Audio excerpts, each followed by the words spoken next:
कैसी पाकिस्तानी महिला जिसने पाकिस्तान की काली सच्चाई दुनिया के सामने रख दी। आगे जाकर जो हुआ उसे आप भी हैरान हो जाओगे। और कैसा होता है कॉकरोच का दूध जिसे बेचकर लोग अमीर बन रहे हैं। और क्या होगा अगर कोई इंसान एक साल तक एक शब्द भी ना बोले। जानने के लिए बने रहिए वीडियो के एंड तक। नंबर 1, पाकिस्तान की एक ऐसी महिला जिसे पाकिस्तान में इंसाफ नहीं मिला तो उसने पाकिस्तान के कोर्ट में खुद को भारत भेजने की याचिका दायर कर दी। दरअसल हाल ही की बात है जब पाकिस्तान की रहने वाली सईदा शहनाज ने पाकिस्तानी कोर्ट में याचिका दायर की कि उन्हें पाकिस्तान में रहकर तो इंसाफ नहीं मिल सकेगा, इसीलिए उनके लिए भारत का वीजा बनवाया जाए और वो भारत जाना चाहती है। दरअसल मामला कुछ ये है कि सईदा शहनाज का एक 35 साल पुराना केस कोर्ट में चल रहा है, जिसमें कुछ लोगों ने 35 साल पहले उनकी जमीन पर कब्जा कर लिया था और वो लोग अभी तक उनकी जमीन पर कब्जा किए हुए हैं। कोर्ट 35 सालों से इस मामले में कोई फैसला नहीं सुना सकी, जिससे निराश होकर सईदा ने कहा कि मुझे पाकिस्तान में रहकर तो इंसाफ नहीं मिला, इसलिए मुझे भारत भिजवा दिया जाए। नंबर 2, हम हर दिन हजारों शब्द बोलते हैं, पर क्या हो अगर कोई एक इंसान एक साल तक बोले ही ना,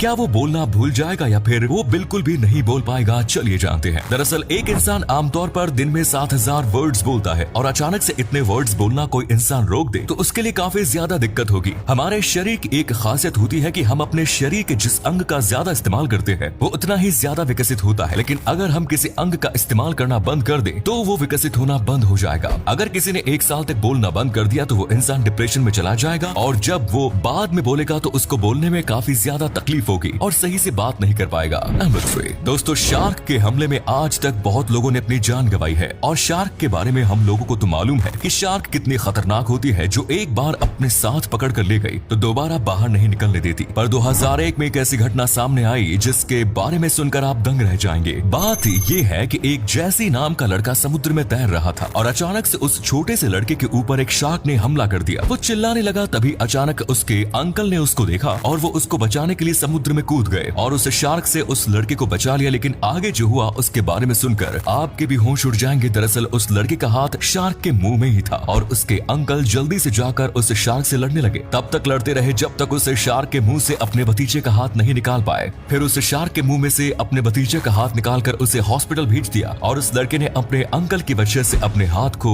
खोने से बचा लिया। नंबर 4, हर साल हमारी धरती पर बहुत पानी बरसता है जिसके कारण हम इंसानों को शुद्ध पानी पीने को मिल जाता है। पर पानी बरसता है तो ये नजारा देखने में काफी खूबसूरत लगता है, लेकिन क्या हो अगर पानी बरसे ही ना? क्या हम इंसानों का जीवन इस धरती से खत्म हो जाएगा? पहले आपको बता दें कि हमारी धरती से हर साल 577 ट्रिलियन क्यूबिक मीटर पानी भाप बनकर उड़ जाता है, लेकिन जब पानी बरसता है तो फिर इसकी भरपाई हो जाती है। लेकिन अगर पानी नहीं बरसेगा तो हर साल पानी इतना ही उड़ता जाएगा और एक समय ऐसा आएगा कि हमारी धरती पर पानी बिल्कुल भी नहीं बचेगा, जिस कारण जीव जंतु और जानवर प्यास से मर जाएंगे। धरती पर सब्जी फल फ्रूट कुछ भी नहीं बचेगा और पेड़ भी सारे सूख जाएंगे। हम इंसानों का इस धरती पर जीना बहुत ही ज्यादा मुश्किल हो जाएगा क्योंकि बिना पानी के एक इंसान का जीवन नामुमकिन है। नंबर 5, आप लोगों ने गाय भैंस बकरी इन सभी के दूध को तो देखा ही होगा, पर आपने कभी कॉकरोच का दूध नहीं देखा होगा। कॉकरोच की सारी प्रजातियां अंडे देती है, लेकिन दुनिया में कॉकरोच की एक ऐसी भी प्रजाति है जो बच्चे देती है और वो अपने बच्चों को पालने के लिए दूध पिलाती है। इसी कारण कॉकरोच का दूध मिलता है। पर सवाल यह है कि कॉकरोच से दूध निकाला कैसे जाता है? पहले तो आपको बता दें कि कॉकरोच के दूध में गाय भैंस के दूध से 4 गुना ज्यादा प्रोटीन होती है और इसमें बहुत सारी ऐसी चीजें पाई जाती है जो आम दूध में नहीं पाई जाती। इसीलिए वैज्ञानिकों ने इसको नेक्स्ट फूड कैटेगरी में रखा है और ये बहुत ही ज्यादा महंगा बिकता है क्योंकि इसमें बहुत बीमारियों का इलाज पाया जाता है। आपको बता दें कि इसका दूध इसके फैट में ही पाया जाता है और इसके पेट को काटकर इससे दूध को निकाला जाता है। केवल 100 ग्राम दूध के लिए लगभग 1000 कॉकरोचेस के पेट को काट दिया जाता है, जिससे 100 ग्राम दूध निकल पाता है। नंबर 6, एफिल टावर पूरी दुनिया में मशहूर है जो देखने में काफी ज्यादा खूबसूरत लगता है। हर साल यहाँ पर इंडिया से हजारों लोग घूमने के लिए जाते हैं, पर क्या आपने कभी सोचा है कि एफिल टावर कभी कभी 15 सेंटीमीटर बढ़ भी जाता है? जी हाँ दोस्तों, एफिल टावर की ऊंचाई 15 सेंटीमीटर बढ़ भी जाती है और इसके पीछे की वजह जानकर आप भी चौंक जाएंगे। दरअसल एफिल टावर को बनाया गया था तो इसके बनाने वालों ने ऐसा कुछ भी नहीं सोचा था कि एफिल टावर की लंबाई बढ़ जाएगी, लेकिन जब ये बाद में देखा गया तो सभी लोगों के होश उड़ गए। जब ज्यादा गर्मी होती है और तापमान बढ़ता है तो एफिल टावर में लगी मेटल फैल जाती है और पूरा टावर लोहे से बना है, इसीलिए मेटल के फैलने की वजह से एफिल टावर की ऊंचाई 15 सेंटीमीटर बढ़ जाती है। और अगले फैक्ट पर जाने से पहले फोटो को ध्यान से देखिए और बताइए आपको किसका फोटो दिखाई दे रहा है। इससे पता लगेगा आपका दिमाग और आंखें कितनी तेज हैं। मिलते हैं आपको 5 सेकंड्स।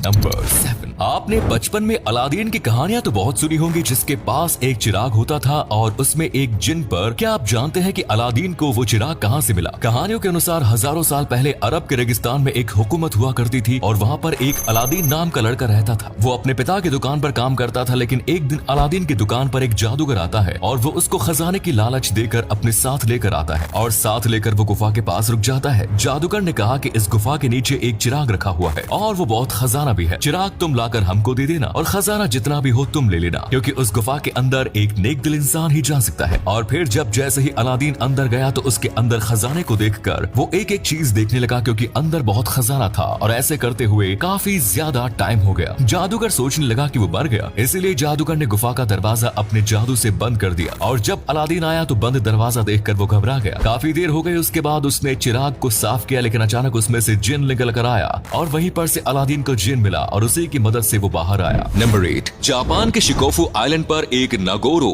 नाम का एक गांव है, जहां पर आज सिर्फ 27 लोग रहते हैं। पर मजेदार बात यह है कि इन 27 लोगों के साथ लगभग 350 पुतले भी इसी गांव में रहते हैं। एक समय पर गांव में सैकड़ों लोग रहा करते थे, लेकिन रोजगार की तलाश में धीरे धीरे लोग यहाँ से पलायन कर गए। आज इस गांव में रहने वाले सबसे छोटे शख्स की उम्र 55 साल है, यानी ये गांव पूरा वीरान हो चुका है और कुछ चुनिंदा बूढ़े लोग ही यहाँ पर रहते हैं। उन बूढ़े लोगों ने अपना अकेलापन दूर करने के लिए गांव में जगह जगह पुतले रखने का फैसला किया। पुतले रखने का आइडिया सुकीमा अयानो नाम की महिला को है। स्कूल, बस स्टॉप, किराने की दुकानों और खेल के मैदानों में आज सैकड़ों पुतले रखे हुए हैं। इन पुतलों में बच्चे, महिला और पुरुष सभी शामिल हैं। गांव के लोग अक्सर इन पुतलों से बात भी करते हैं, इन्हें कहानियां सुना दिया करते हैं और इसी तरह अपना जीवन व्यतीत कर रहे हैं। तो उम्मीद है आज की वीडियो आपको पसंद आई होगी। अगर आई तो लाइक कीजिए, शेयर कीजिए, कमेंट्स कीजिए। धन्यवाद।